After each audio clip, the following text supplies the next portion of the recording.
Hello， 大家好，歡迎收聽轉台前5分鐘，我係 R， 我係超仔。咁我哋呢一個節目主要就係講一啲即係可能係平時日常生活嘅嘢啦，例如係即係可能童年回憶啦，或者係感情上面嘅嘢啦。係咯，但係點解你會想做呢個 podcast 嘅？點解我會想做 podcast？因為即係平時可能大家喺做家務啦，或者係搭車嘅時候，如果唔想聽歌，又想聽下有人廢噏嘅話咧，就可以聽下 podcast 啊。因為 podcast 我覺得係即係幾好一個消遣，即係可能好似喺冇人同你講嘢嘅時候，好似係有人喺你耳邊同你講嘢咁樣。係咯，我都覺得幾好嘅。大家翻放工又可以聽下，做嘢都可以聽下，甚至係啊，今個禮拜都打咗2日風啦。咁因為係冇乜嘢做啦，即係唔係冇乜嘢做嘅，我係在家工作啦。咁無聊嘅時候，我都碌咗幾下 Threads 嘅，咁都睇到啲即係見到啲童年嘅嘢啦，即係好似係啲人講天下太平啊，又或者係講一啲即係可能一啲以前嘅 game 啊，即係可能係猜皇帝啊呢啲咁嘅 game 啦。其實我哋算00後，係我哋係00後嘅，係啊，Gen C，我哋 Gen C 少少啦，即係00後少少啦，咁就都想即係講翻下，哇！原來即係回味下以前，究竟以前童年係做緊啲乜嘢嘅咧？我最記得係因為以前係你同我係同一間小學噶嘛，係啊，阿超仔係超仔同一間學校嘅以前。咁當年我就最記得，其實就係小學嘅時候上電腦堂。係啦，電腦堂，我哋嗰陣時屬於一個交界嘅。我記得我係用過呢個3.5磁片嘅。我冇用過。嚇！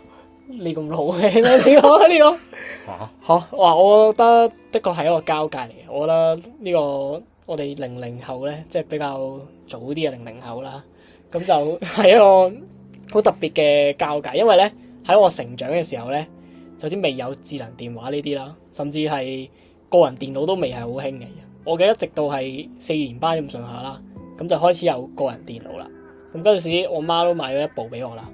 咁跟住個人電腦興起啦，跟住網絡亦都比較普及啦喺香港。咁跟住係咯，你講翻啱啱喺電腦室度咧，咁我哋就嗰陣時上電腦堂咧，雖然就話電腦堂，但係其實係我哋自己會喺度入去啲唔知咩小校園啊，或者啲咩遊戲網站或者咩。我估應該係大家共同嘅回憶嚟。係啊，電腦堂就通常都唔係攞嚟學電腦點用，我記得係學輸入法。係輸入法9方啊，我記得我學9方同埋咩啊？同埋速成。佢有冇學過 Word 嗰啲噶，即係 Office 嗰啲？未到咁高深啊，小學。好似未有。我記得好低能嘅，佢有用咗4板紙教你如何開機咯。佢喺度話按下嗰個主機嘅嗰個電源掣咁樣。哇，咁嚴重啊！係啊。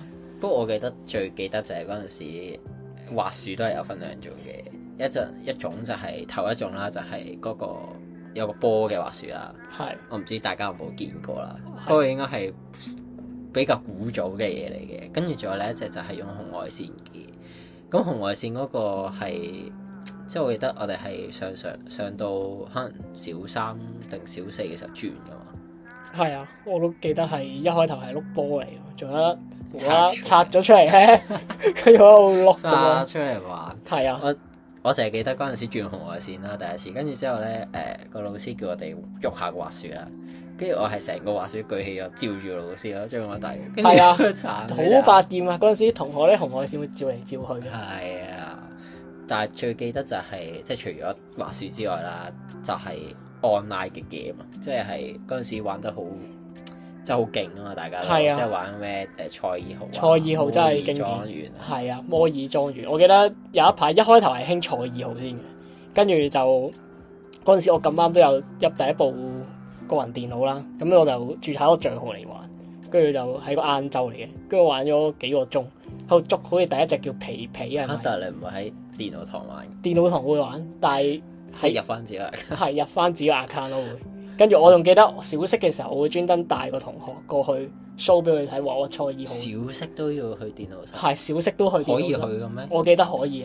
哦。跟住就 show 俾佢睇我初二號有啲咩咁樣。我淨係記得我以前係即係細個嘅時候，就喺淨喺電腦堂玩咯。淨喺電腦堂。係，淨喺電腦堂。咁你都玩得幾短效？我哋以前就係玩摩爾莊園嘅，但係我休閒 game 嚟嘅摩爾莊園。休閒 game 梗係休閒 game 啦。好似我都有註冊過，但係唔係太吸引我摩爾莊園，好似種嘢啊。係啊，我可能中意啲，即係近排就算玩 Switch 咧，我都係中意玩啲比較休閒嘅，即係動物森友會啊，或者係有一隻叫蠟筆小新嘅煤礦陣嘅 game。即係我中意玩啲休閒嘅，因為我唔中意玩嗰啲，即係例如薩爾達傳說咧，俾我 hea 咗喺度。你真係大概半薩爾達傳說神作咯。喂，唔係好難揾啊！佢嗰啲位，嗰啲神殿好鬼難打啊！我真係崩潰啊！呢個係佢精華所在嚟嘅。唉 ，OK 好，回歸正題先。跟住以前做啲乜嘢？仲有 Asia Dog 啊！講起個 online game，即係以前有個咩？唔知中文叫咩亞洲線上最大遊戲中心咁樣，跟住咩亞洲最大線上賭場？唔係，不是，呢啲係不是嘅。跟住嗰陣時有分唔同嘅 page 嘅，佢有啲係策略啊咁樣。跟住嗰陣時好中意玩啲策略向遊戲。咩嚟㗎？Asia Dog 啊，佢係咩亞洲線上遊戲地帶好似叫做，係冇錯，我唔知。亞洲狗。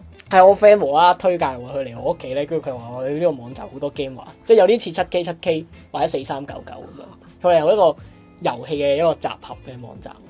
佢嗰啲 game 應該都係 flash game 嚟嘅。跟住我嗰陣時好中意玩策略，入面有個戰爭機器佢係。跟住細個我完全唔知做緊啲咩，總之就係咁打仗，係咁派啲士兵啊戰車出去。跟住大個咧，我睇翻咧，我發現原來佢係模擬緊二戰，你係德國或者日本咁樣去擴張。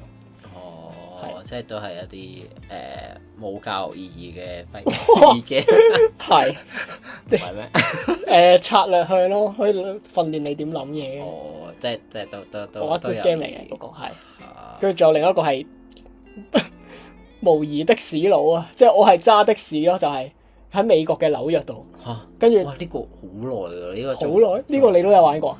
冇，但我睇人玩。係啊，跟住好似係咁累積啲錢舊嗰啲 game 嚟㗎啦。跟住我覺得好正喎，但嗰陣時係咁揸的士咧，係咁接咗瘋狂揸嗰啲啊嘛。係啊，我唔知點講。冇錯。除咗 game 之外啦，我記得以前另外即係我哋冇電話啦，另外一個娛樂其實就係睇書咯。係啊，睇書。嗰陣時我記得有分兩種嘅，第一種就係去圖書館借啊。係。好似講廢話咁啊。就係嗰陣時大家最中意睇嘅就係有好多唔同嘅系列嘅喎，即係佢如果係唔同類型，唔同類型咧係啊，即係小學咧，我哋係有個圖書館嘅，跟住都大大地嘅，咁就大家小學都有圖書館。係，其實大家小學都有圖書館嘅，跟住入面即係如果係低年班啲咧，我記得我1、2年班、3年班咁樣咧，就會睇啲咩小不點先生小姐。呢個係有冇中文？有中文嘅。有，但係我記得我係睇英文嘅。你睇英文咁勁？我唔係得英文嘅啫咩？好似有中文。因為我記得佢係即係以前圖書館啦，係會有晒咁多個，即係成個系列喺晒度啦。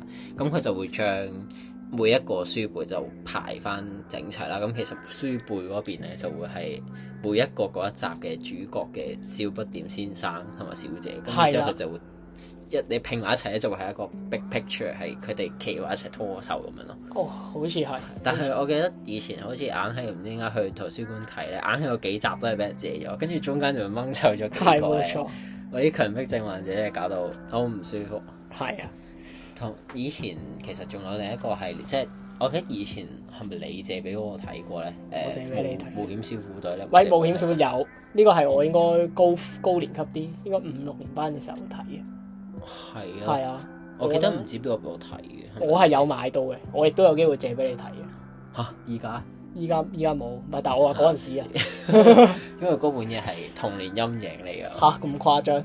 係啊。點解陰影啊？其實都唔係好恐怖。因為其實佢我覺得好恐怖。對於細個嘅我嚟講係好恐怖嘅嘢啦，因為以前即係佢書入面啦，會有啲故仔係話無端端唔知有邊個會隔牆偷聽你講嘢啊，跟住又會有啲道具啦，可以 show 嗰啲，即係可能係佢嗰篇文入面，佢會有幾個格仔吉咗嘅，跟住你一對落去咧，嗰個就係嗰個嘅線索或者係啊，佢隨書會附送咗一個小嘅一個透明咁樣嘅卡啦，咁跟住你拍埋佢咧，佢會有啲字出咗嚟咯。不過即係嗰本嘢嘅故事，我覺得係小學嚟講，對我嚟講係有點恐怖嘅嘢嚟嘅。我唔知點解會覺得恐怖啦，但係我覺得成件事好，即係佢會查案咁樣咧，好似查出嚟咧，就會覺得單嘢有啲恐怖。我形容唔到點樣恐怖法啦。我唔知案情可能係比較恐怖啲嘅，對小學生嚟講。但係我覺得幾過癮嘅，嗰陣時好刺激我啦。仲有另一本嘅就係 Q 版特工。係 Q 版特工都經典嘅。係嘅，因為 Q 版特工其實以前係算係比較出名嘅。係咯。大家都會借嚟睇㗎嘛。都會借嚟睇。5、6年班開始咧，即係我見啲人好似睇小説就好似好型咁。但因為真係冇乜點睇過。我有睇過，我睇晒佢全部系列嘅，其實。係，唔係？但係我唔知有冇，我睇咗20幾本啦，至少我唔知睇到 N 未嘅。但嗰陣時係都幾沉迷咁。我好似淨係睇過少少，跟住我就冇點過啦，因為佢都係嗰啲恐怖故事。恐怖咩？其實我覺得都少少啦，有時係有少少恐怖。係啊，即係咯，個案件比較複雜或者點，但係主要我都係睇佢有冒險啊，同埋都幾有趣咯，我覺得。仲有一本嘅。仲有一本我好中意嘅就係《老鼠記者》啊！呢個都好經典，《老鼠記者》真係好 popular。係啊，《老鼠記者》真係以前很愛，因為佢圖文啊嘛。係啊，佢唔使你用腦啊。係，呢個係即係唔使用腦嘅時間就會去睇呢本嘢。雖然小學都冇乜時間用腦，基本上冇乜時間用緊個腦。真係。我記得你仲有一本好中意。仲有啲好經典嘅，就係嗰啲乜乜歷險記。就係咧，佢係一個漫畫嚟嘅。咁跟住佢就去唔同嘅國家度歷險咯，即係例如以色列咧就叫以色列歷險記，日本歷險記咁樣啦。跟住有唔同國家喺度嘅，嗰陣時我都借晒嚟睇咯，因為我覺得哇幾有趣喎，睇住佢周圍去咁樣。講起以前睇書咧，即係你借書俾我嘅時候係，我記得係搭校巴嘅時候，你係借過書俾我睇。係啊。因為我哋係早上係會一齊搭校巴，唔係啊，係放學嘅時候。放學都一齊嘅，都係咯。放學都一齊嘅，放學先借俾你嘅。放學你先借俾我，我唔知點解啦。最多喺校車上面睇嗰段時間咯。係啊。跟住之後就搞到我唔敢翻屋企啊嘛。即係睇完本冒險小虎隊之後，我就係個罪魁禍首。有點恐怖，因為你就係嗰個罪魁禍首。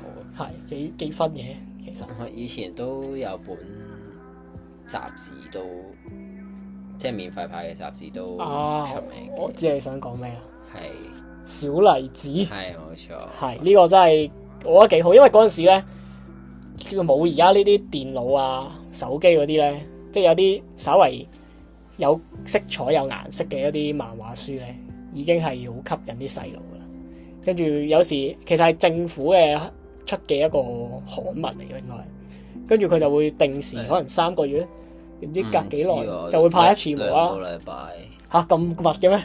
唔知啊，但係我印象中記得就即係佢派得都幾密嘅，同埋即係以前嘅時候，一有呢本嘢咧就會瘋狂地睇啊。係啊，就會瘋狂地睇咯，因為都幾吸引。佢朝早派㗎嘛？係啊，朝早派嘅，跟住就會即刻瘋狂睇。係啊，同埋佢會有個咩卡啊？總之會有張卡可以搣出，係啊，公民卡。黎隱國公民卡。係啊，黎隱國公民卡啦。哇！我仲噏得出個名。你好啲啦，你真係超益正。但係嗰本嘢真係，嗰塊嘢係好黏咯。係好黏到傻啊！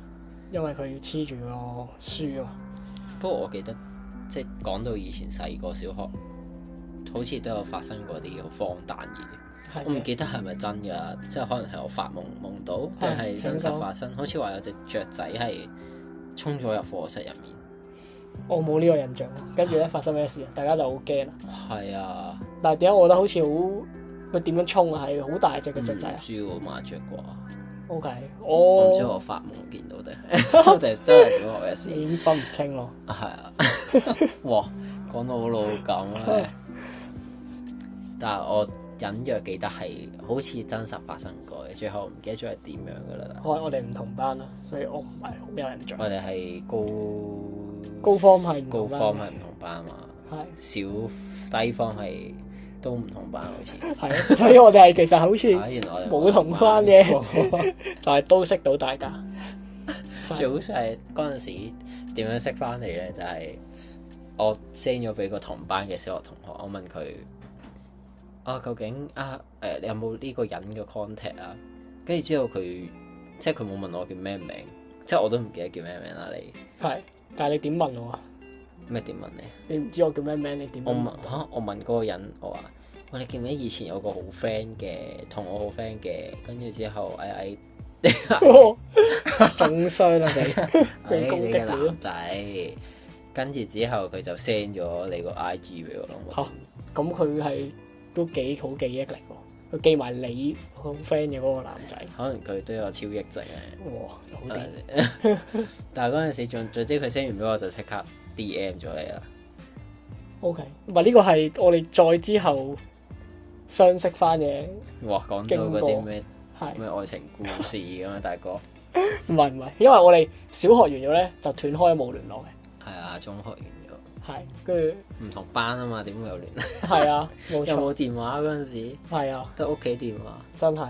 我以前我記得以前畢業係會寫紀念冊。係啊，紀念冊呢個都好經典，大家會帶本嘢翻嚟，佢喺度 set 攞晒俾大家咧，佢喺度寫。我記得嗰本嘢好似幾年前我揾過喺我櫃桶底嘅，但好似掉咗啦已經。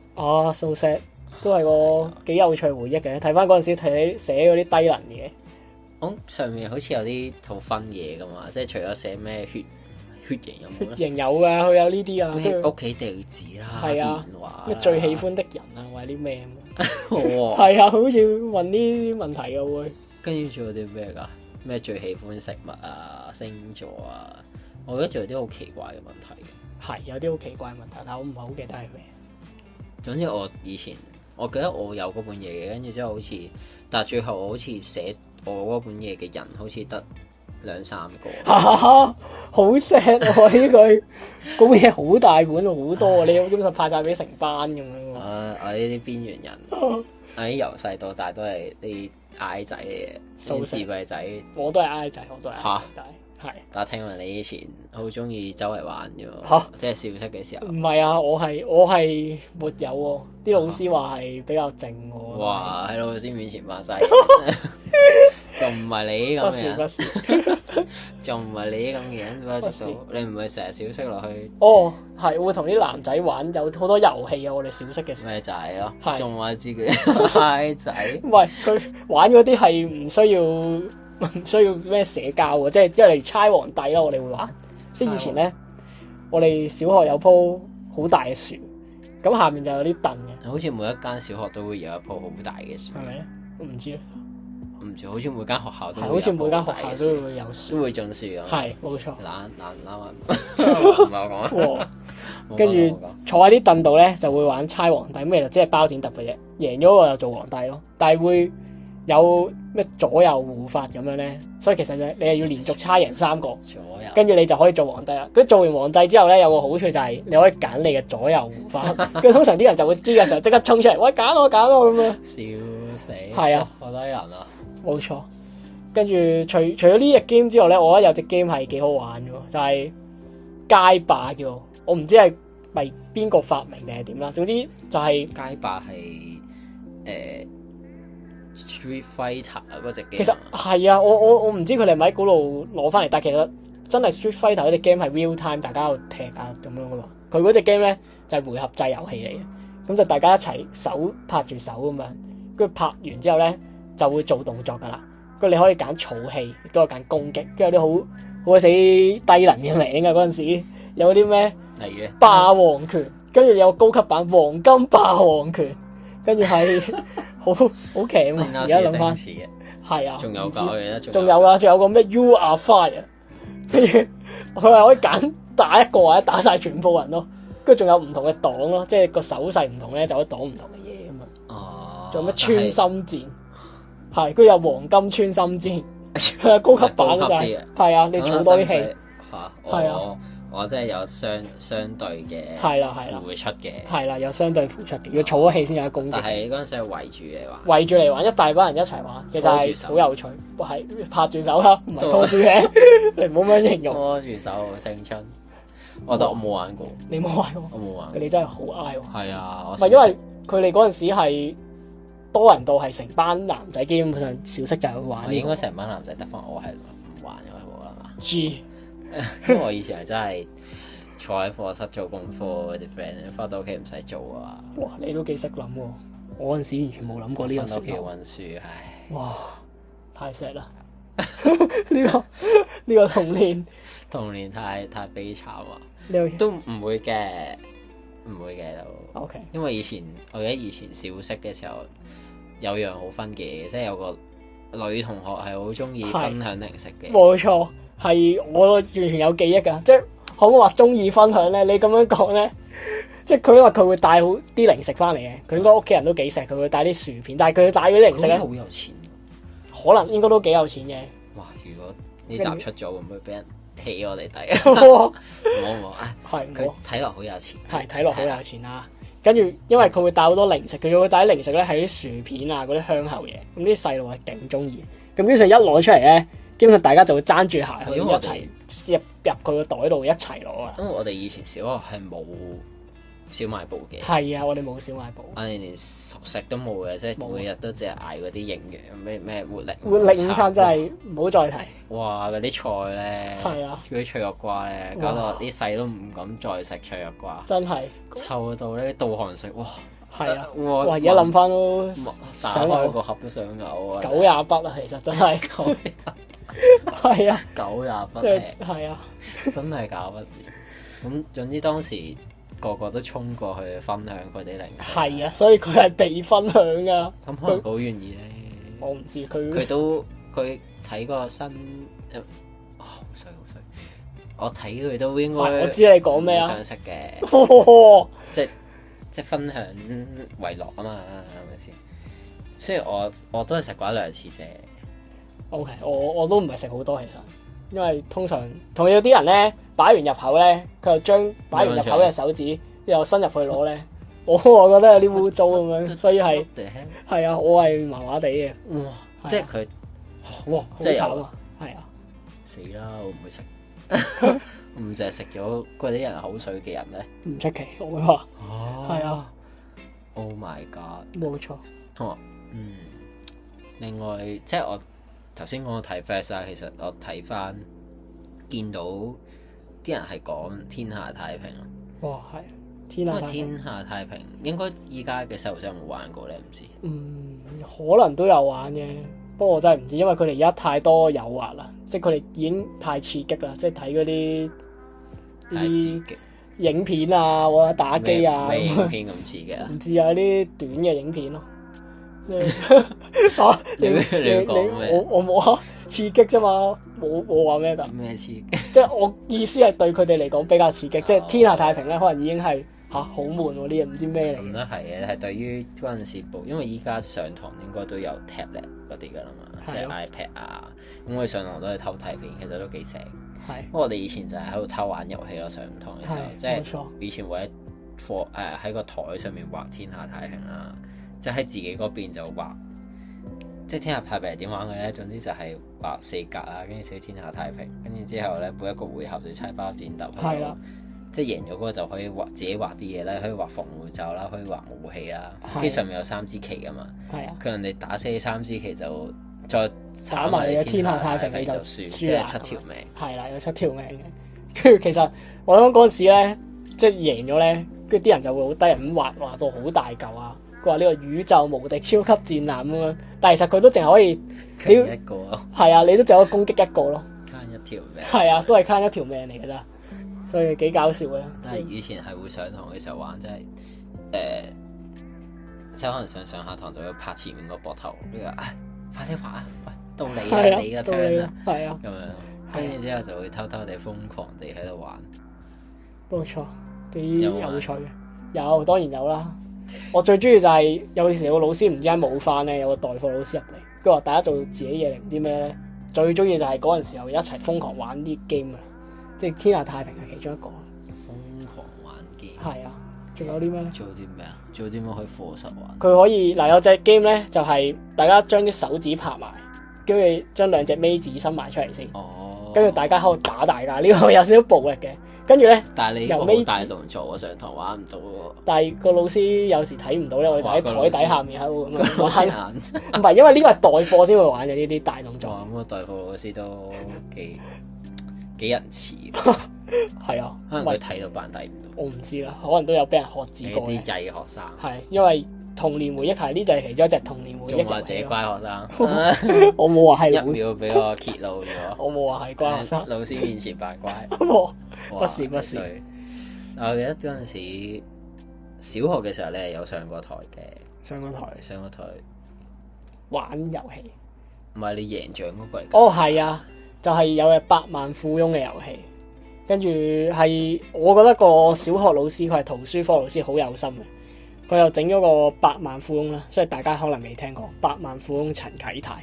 呢個係亞視以前嘅一個節目啦。咁其實就係由好似唔知5000蚊開始定幾多錢開始啦。每答啱一題咧就可以攞多啲獎金。最尾答啱咗好似唔知20題定咩咧，就會有100萬㗎咁樣。咁中間會有3個錦囊嘅。嗰啲50-50啦。但係以前小學係唔會有真錢㗎嘛。係以前小學就唔會有真錢嘅。即係俾100萬我就係真係俾100萬，係啊，真係發咗大嘅。冇錯，所以以前咧其實就會有唔同嘅獎品咯，因為隻 game 有3條保險線咁樣，咁你贏100萬就會係大獎咁樣。我記得你係贏過㗎嘛？我贏過啊，跟住我記得好有趣啊！嗰陣時咧有一條問題係好難嘅，跟住我就唔識啦，跟住我就話打電話，咁打電話問邊個咧？因為佢出題嗰啲咧，佢邀請埋學生一齊出題嘅。跟住嗰個出題者個學生咧就喺現場。我以為佢個出題係揾官方嗰啲。唔係㗎，佢係俾啲範圍嚟嘅，好似有少少係即係會俾你話咩睇書睇呢幾本書定唔知咩，總之有少少可以準備嘅，有啲問題係。跟住又有個學生咧就係出題者，佢就喺現場睇住我嘅，即係嗰陣時有好多人一齊圍喺度，即係喺個禮堂度啦，佢哋就坐喺度啦，就望住我喺台上面答嘅。咁跟住咁嗰條問題咧。咁我就話打俾嗰個出題者，因為佢喺度。跟住個打完之後咧，個出題者話答案係 B 咁樣啦。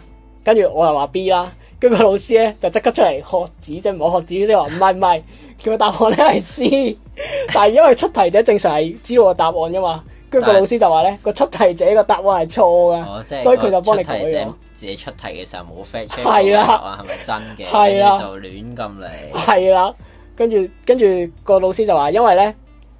你問咗個出題者，咁都俾你啦。咁佢就話幫我揀翻 C 咁啊，所以就都過到。算你好彩。係啊，我覺得係。但係你記得嗰條題目關於咩？我唔記得條題目關於咩啦。係啊，我已經唔記得啦完全。但我冇印象你係，我以前有冇睇過你上台咧？我就有，我好肯定有。我好肯定有。即係全校一齊睇你上台嗰啲。我好肯定有，有個科 Sir 叫條友幾搞笑，佢就負責主持呢個節目。好啊！你自爆自爆命，真係自爆咗添，懷疑係 cut 咗佢，陣間可能要都唔使嘅。OK，唔會嘅，唔會嘅，原則保留啊。原則保留啦咁。跟住我記得嗰陣時你贏咗之後係有分享過啲獎品俾我嘅。係咁好人係啊，我都幾慷慨啊，比我想象中。係有咩獎品啊？我記得係《水滸傳》嘅書啊，個大獎係。《水滸傳》嗰度真係完全唔想要啊！其實你唔係送《水滸傳》俾我嘅，我記得你送咗幾張貼紙俾我。哦，幾好。係啊，就係因為貼紙如果係錢嘅話，你會分俾我。我可能都會。我早就俾50萬我咩？真係。有100萬俾50萬我。哇！你都幾大諗頭啊？咩幾大諗頭？俾25萬我都好啊！真係。但我以前都贏過獎。你係有上去呢個台贏過嘅？我有上過頒獎台，我記得我係嗰啲咩打字比賽，咁勁。係啊，但係因為以前嗰咩打字比賽咧，佢係淨係 check 你字數嘅啫嘛。係。跟住我就狂打咯，即係唔知打咗點樣亂碼出嚟咯。嚇！佢唔係俾篇正常嘅打字比賽，唔係應該俾篇文鬥快打？我唔知，總之我以前係即係可能頭幾個字正常打正常，跟住後幾個字又亂咁打，跟住再打正常字，跟住再亂咁打，再正常字，再亂咁打。跟住我係贏過一個獎，係攞嗰啲咩 USB 啊定乜鬼嘢？哦，係啊，總之就係唔記得咗咩 USB 嚟嘅。總之我係贏過一次咁咯。我唔記得啦呢個。因為我以前呢個出 cheat 咁樣作弊法，所以最後就贏到嘅。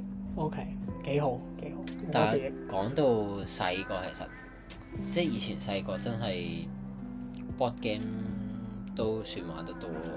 你係玩得多嘅，我係你玩得多，因為我 join 過 board game 小組。哇！你就好啦，我都想 join，但好似抽唔中定係咩？嚇，要抽嘅咩？唔係你 board game 小組唔係講緊星期三放學之後？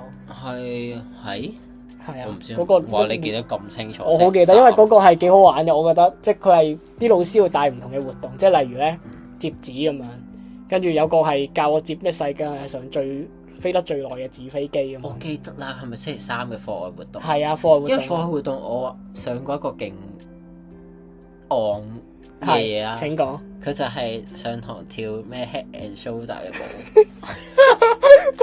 個老師係諗唔到有咩可以搞你。跟住成台喺度 head and shoulder 咯，好搞笑啊！我心諗下，我跳嚟做乜？真係我跳嚟有乜用啊？完全唔知佢做過啲乜啊！但係我最記得係因為呢個board game 係，我記得係一個阿 Sir 拉我入去嘅，即係我冇經過任何申請嗰啲。咁好嘅，點解你？跟住最後就喺度玩，即係好最記得就係玩矮人掘金咯。哦，呢個都好好玩嘅。係我上次同啲 friend 去玩啊，去 party room，跟住之後我拎咗隻矮人掘金出嚟，佢話：都唔知有咩好玩嘅咩？跟住但係佢哋玩到上晒人啦，笑死！可能係因為太刺激啦，對於講大話呢樣嘢，真係佢哋太拿手，所以好中意呢個 game。真係，我又唔識玩呢啲心機啊，即係要隱瞞自己身份遊戲，太老實啦。嚇，係啊，真係。我都麻麻地，因為我都太老實，真係我真係隱瞞唔到。你一指我出嚟我就笑嘅。但係講起即係以前都多，喂係啊，仲有隻魔力橋，專玩魔力橋嘅。即係佢有個聯合活動，我有幸 join 到一個，因為好搶手嘅，佢大家會排個次序，跟住抽入去，跟住嗰陣時接觸到魔力橋，佢發現哇好好玩，幾有趣。我就係記得魔力橋係以前我小學嘅時候翻屋企玩。翻屋企玩？係因為我屋企有一副嘅。嚇！你屋企人會陪你玩㗎？會啊！你都幾現代喎！你屋企人都現代，即係唔知舊代咯。但係我阿爸阿媽係唔會玩呢啲，佢哋直頭連個規則係咩都唔知。你同佢講 board game 或者桌上遊戲，佢完全唔知係咩。以前佢哋會一齊玩咯。嗯。但係永遠都會輸俾我家姐。因為佢太勁啦。係啊，佢太強大啦。佢完全係用年齡壓制你咯。即係冇錯。其實嗰陣時係。佢因為大你幾多啊？佢係哇講得㗎咁大你有冇？4-5年咯。咁係啊，所以咪大你好多，所以用智力壓制你咯，即係佢嗰個年齡壓制咗。跟住做 Uno 咯，都壓制我。真係即係冇得鬥咯。我覺得個小學生即係小學嘅時候同中學嘅時候都未玩過大富翁。竟然係咁。係啊。不過唔使玩，呢啲係一個貧富懸殊嘅遊戲，貧者越貧就只會。係啊，你只要唔係做富有嗰個咧，你只會越嚟越辛苦。有得分角色嘅咩？冇啊，但係你即係攞錢咧，即係你房地產嗰個。係啊，即係你係好易會踩到，即係你係有錢嗰個咧，好易會踩中，好易俾人踩中你嗰啲地，跟住你係唔收錢。哦，係啊，所以我覺得隻 game 玩到中期就會好悶嘅，因為我已經知道自己輸硬咁樣。咁其實唔知大家小學嘅時候。即係可能係唔係小學啦，即係童年啊，童年嘅回憶會有啲咩咧？即係可能係唔知啊，關於學校發生嘅一啲嘢啦，特別嘅，好似小學有啲咩活動啊咁樣。或者日常發生嘅講起日常發生嘅，其實我細個嘅時候都試過有一單嘢發生。係就係以前唔係好中意派嗰啲，我記得佢派過日本乾油丸。係啊，有。卡哇伊呢？卡哇伊呢？我唔知有冇人仲睇過呢個廣告啦，好勁經典。我排球舞嗰個嘛，跟住以前派到翻嚟之後咧，我唔係俾我哋食㗎應該。係我懷疑佢係想賣廣告咁咯，俾你試用下。因為我細個嘅時候係會一日食晒成半樽咯。哇！因為佢好似糖咁。係啊，佢係好似糖咁啊，外面係層糖霜咁樣啊嘛。係啊。你冇事啊？冇事啊。我媽成日同我講啊。你一日食一粒好咯，你食多嗰粒咧，可能會死啊，我會偷你食，跟住之後一日食咗半啊，我會死係奇蹟啊！真係。但係而家大腦發展有啲障礙，可能就係關呢個事。哇！你咁樣話我嘅？唔係，即係咁講啫。即係你咁樣講完，跟住下一秒又咁講，咁我係幫你駁好個故事嘅。好啊！咁如果大家即係可能細個有啲乜嘢，即係可能頭先我哋講嘅都有經歷過嘅，都可以喺下面分享下啦。係咯，即係可能係童年嘅美食都得㗎，童年嘅零食啦，應該話。零食。即係以前我記得咧，有隻薯圈咁樣，跟住就可以帶喺手。依家都有嘅。不過會食到成手都係有咯，所以我唔中意個。但係全部嘢食到成手都係有，其實即係薯片類嗰啲，即係你唔中意食薯片類。我唔中意食薯片。可以，呢個係好嘢嚟嘅，好習慣。我真係唔中意食薯片。冇錯。跟住。我記得仲有隻餅，你係咪要尋？係冇錯，我呢度要係登一個尋餅啟事啊！冇錯，我小學嘅時候咧，我媽會帶俾我嘅零食有一個咧係唔知點形容，總之係個餅嚟嘅。咁個餅係圓嘅腍嘅餅嚟嘅，係啦，咁係圓形嘅。我記得有。跟住咧，咁佢中間咧最大面積嘅就係啲果醬，咁有士多啤梨味同藍莓味嘅。咁跟住佢個邊邊咧都係啲餅嚟嘅。咁佢邊邊咧就係一個半圓形咁樣，咁就圍即係好多個半圓形咁樣圍住佢有個花紋咁樣啦呢度。咁跟住我記得好似係3-4個就一個可能咁樣，跟住佢係一個長條形嘅一個紙袋定唔知紙盒，好似係紙盒嚟嘅。咁跟住打開個紙盒入面好似又有個袋嘅，跟住拉出嚟咧就係咁繁複嘅包裝，好繁複噶。跟住但係日本製品嚟，唔知係咪日本定係英國定係咩？咁所以，但係咧，我想講而家我已經揾唔翻呢一個零食啦。如果有人知道呢一款零食咧，即係千祈係就即刻可以喺下面留言話俾我聽。但係我記得有另一隻餅都係咁嘅樣嘅喎。係有因為我有同我 friend 講過，有同我啲 friend 講過，佢哋攞過一啲過嚟，但其實唔係嗰隻。即係大家係 get 錯手，我到而家揾唔翻嗰隻。上面有果醬。係啦，佢個餅底咧，我形容多啲係好腍嘅，即係好易搣碎咁樣啦。你當係，即係唔係硬嘅，完全唔硬嘅咁樣嘅。可能已經停產。係，我覺得應該停產咗。以前喺惠康啊、百佳應該都有晒。你可以揾日去。我揾過㗎啦，冇。如果大家知道呢個餅係咩，就係啦，清溪下面留言聽下啦。咁今日差唔多係咁啦，我哋呢個係第0集嘅轉台前5分鐘。冇錯，轉台前5分鐘。我哋下一集再見啦。好，我係 R 啊，我係超仔。大家請多多支持。大家如果有啲乜嘢想我哋講嘅，都可以下面留言㗎。好啦，拜拜。拜拜。